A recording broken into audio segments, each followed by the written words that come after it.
Hi students. So in the previous session already we have seen the testis, ovaries and their production. So the testis is the gland that is going to produce the hormone called testosterone.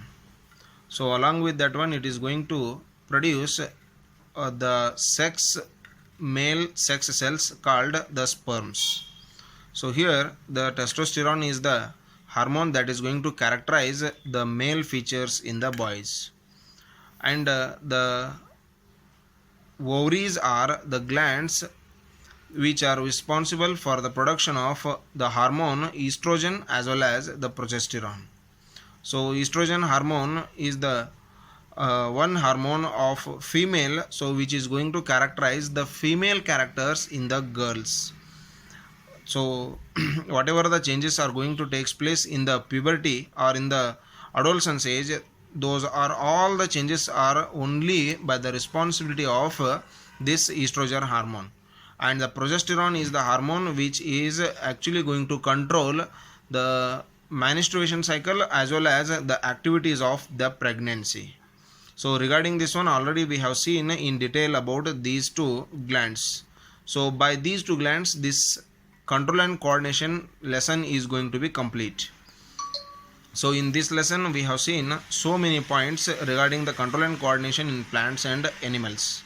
So in plants the organ system is not there, so because of that the hormones are only responsible chemical substances. They can control all the activities of the plants.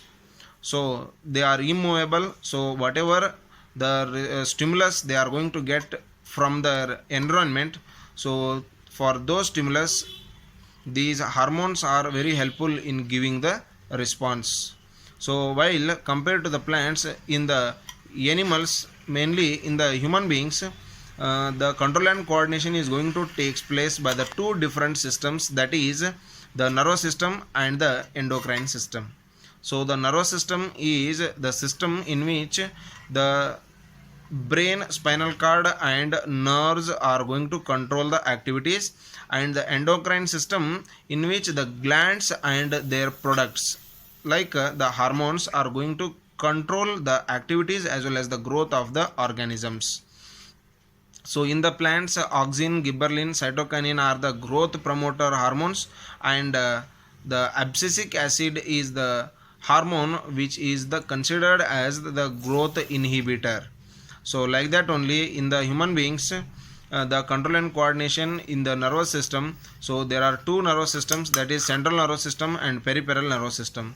So the central nervous system consists of the brain and spinal cord, and the peripheral nervous system consists all the 31 pair of the nerves. So in the nervous system the neuron is the structural and functional unit of the nervous system. So regarding this one there are three types of neurons, that is the sensitive neuron, the relay neuron and one more is motor neuron. So these three neurons together they help, and they are going to work together, and they help the organism to control and coordinate with their surroundings or with their stimulus or the changes.